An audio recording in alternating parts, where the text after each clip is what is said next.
What is going on, New York Giant fans? Welcome back to the Big Blue in the Bronx YouTube channel. AGP back again with another training camp recap video. As usual, I will say, try to mind the wind, any cars passing, any planes flying over my head. Before we get into the offense, the defense, and just the general training camp takeaways, I want to share a little story that I had this morning. So I get on the bus to go to training camp, right? And this guy asked me, what's the number 25 on your jersey for? And who's that, jersey guy? I said, well, it's a custom jersey. And 25, well, because my favorite baseball player had number 25. He goes, that's funny because my cousin, actually, I'm going to see him today at training camp.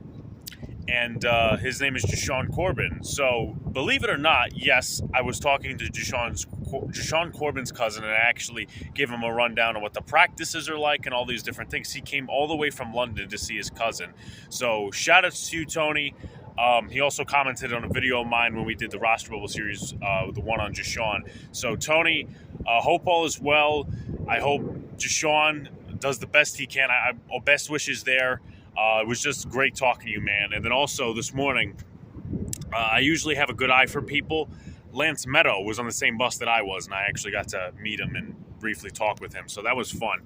But with that being said, training camp day 7, I will say this before we get into the other stuff as well, the more important stuff.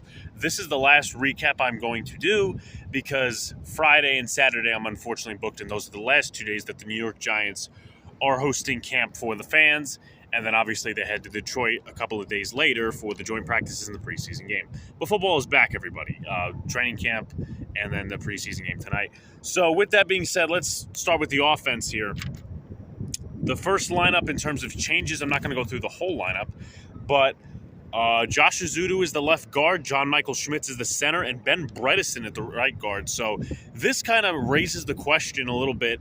If Glowinski is bad during the regular season, or he doesn't win the battle outright, are the Giants going to bench him despite him having 2 years left on his contract and him being a solid free agent that they signed in terms of like money-wise, not necessarily player talent-wise? But if he plays bad, are the Giants going to outright bench him for Bredesen, or are they going to say, hey, listen, this guy's got another year on his contract before we could go ahead and cut him. We have to play him. So we'll see what happens there. Also as well, Tyree Phillips at right tackle for the second team, Matt Parrott at left tackle for the first team, Shane Lemieux at center for the second team, Glowinski at right guard for the second team, and Corey Cunningham at left guard for the second team. Third team, it was Tyree Phillips and Matt Parrott rotating at left tackle, Wyatt Davis at left guard, Shane Lemieux and Ben Bredesen sharing center duties as the third team center. Right guard Sean Harlow and right tackle Devery Hamilton. It is worth noting that Jack Anderson was not seen in practice today. Same thing goes for wide receiver Jeff Smith. If you were at practice today, if you were on Twitter today, if you were on Instagram today, whatever the case may be, I'm standing under a flag, so, if you hear any noises, that's that. Jalin Hyatt was the star of practice today. This was his best practice, in my honest opinion, from what I've seen. Obviously, he's had a couple of highlight catches from a few days ago. Tyrod Taylor, that tight window throw that the Giants' social media page put out. He caught 2 deep touchdown passes, both from Daniel Jones, and we'll get to Daniel Jones in a second. One with double coverage on him, 2 guys totally draped on him. Blanket coverage almost. Xavier McKinney and Darnay Holmes. Well, guess what? They couldn't catch up to him. And Jalin Hyatt with an excellent grab for a touchdown. Also as well, he did beat the rookie 6th-round pick Trey Hawkins for the same type of route, same end result, a touchdown. With that being said, I thought Daniel Jones looked good today, especially going to the end of practice when the pressure was starting to be put on. I thought the second and third team kind of struggled with that, but the first team I thought did really well. With that being said, also as well, he's looking to take more chances, and that's what I've seen. Obviously, the 2 deep passes to Jalin Hyatt, he had one down the field to Darren Waller, but it was actually broken up very nicely by Michael McFadden. There was also another one that was for Waller. It was intended for him, and it was broken up by the undrafted rookie Jamon Green out of Michigan. But he's taking more risks, and obviously that's what us Giant fans want. In the way of turnovers, no. Turnovers are going to happen if he takes more risks, but, obviously we want to step up from last year. With that being said, I thought David Sills, Colin Johnson, and Khalil Pimpleton, I thought they had nice days.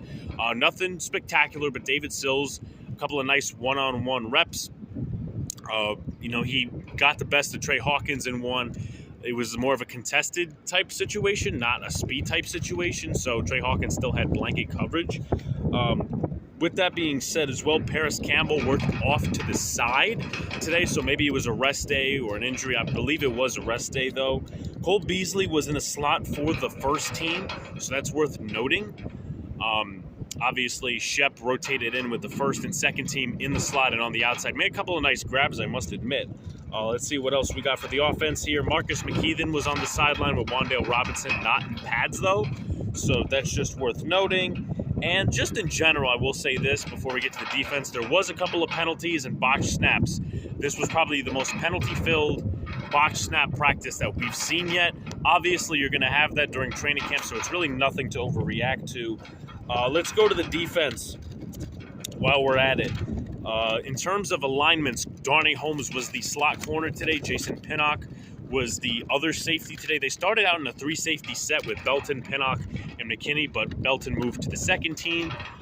With that being said, the first team corners, it was mostly Trey Hawkins, Deontay Banks, and Darnay Holmes, but Adoree Jackson got in as well towards the end of practice with the ones.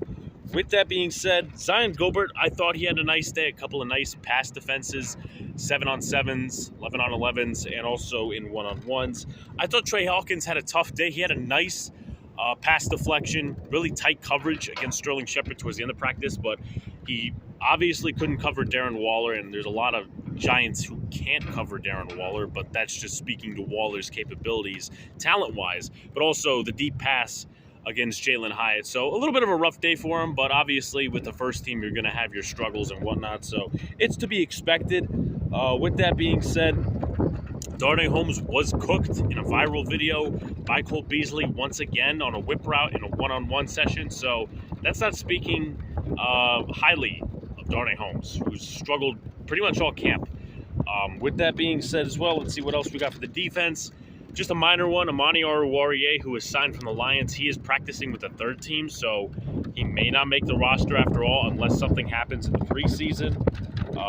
Let's see what else we got. Tamon Fox and O'Shane Zimenez took advantage of Tyree Phillips at tackle, and I think Tyree Phillips is not having a great camp. A little bit of a surprise to me. Now, I understand, obviously, last year he played tackle. He was at least decent. He's better, though, at guard, which is the spot they've been playing him at, left guard, right guard. But today he was playing tackle, and he didn't do well against Tamon Fox and O'Shane Zimenez, who would have had sacks.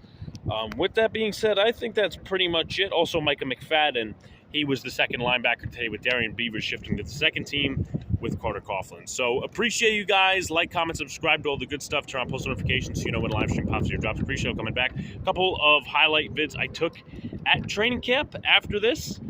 So it's not just this is the end of the video, but I will say this is the end of the training camp recaps, unless I'm not booked for the next 2 days, but it looks like that.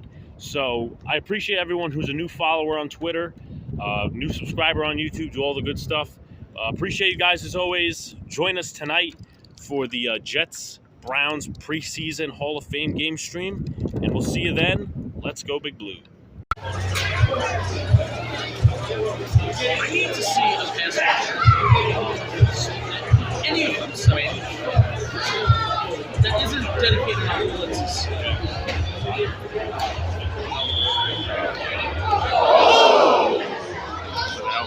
Just. Those are my ligaments, man. Those back. Yeah, really. It's like, I don't want to run this as hard as it's making.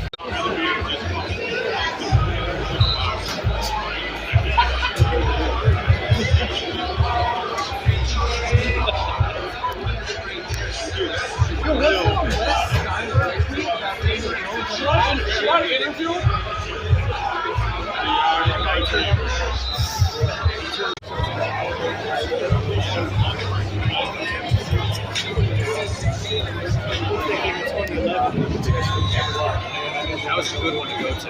Yeah. We're listening to the cars.